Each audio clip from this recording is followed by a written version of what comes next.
I was talking to a friend yesterday about conflict in relationships, and a theme that comes up a lot is this theme of love and fear. This is something I talk about a lot on this page, and I decided to sit down and write about it on my Substack this week.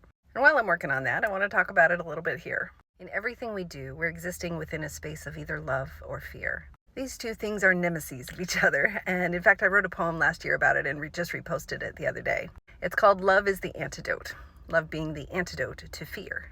I don't mean the emotion of fear, I mean a state of being that is fearful.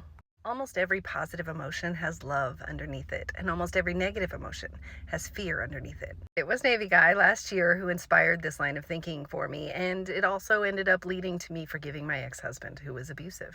I'll go more in depth when I write about this, but essentially I figured out that a lot of my behavior with Navy Guy and toward my ex was coming from a place of fear.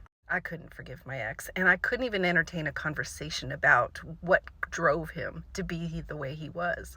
And I figured out that underneath all of it was a fear that what happened to me would be invalidated somehow. I was afraid that somehow it would make everything I've done here invalid, that coercion wouldn't be real, that what happened to me wasn't real, I wasn't actually sexually assaulted, and that somehow he would be off the hook. But looking at it in love, I realized that two things can be true at the same time. I can hold that, yes, I was abused, that I was sexually coerced, and I experienced a sexual assault as a result, and that what drove my ex-husband to do it were deep wounds of his own that caused him to feel pain and fear as well.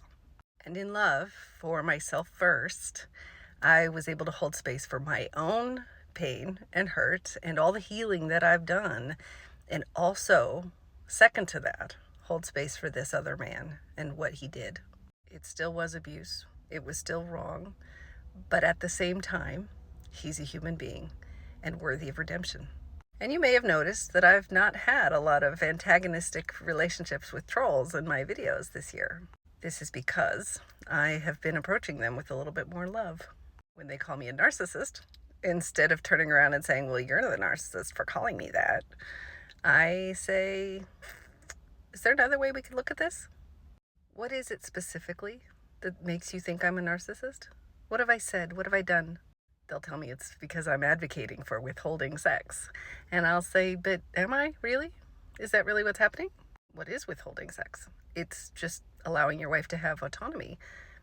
Is autonomy something that you were missing at some point in your life? Do you feel like something is being taken away from you? Is sex something that somehow validates you and you identify with it as love? Not too many of these guys are receptive to that kind of conversation, and they don't usually want to deal with me anymore. But some of them, a few, have let down their walls, and they follow me now. This was a really scary thing for me a couple of years ago, to have these conversations.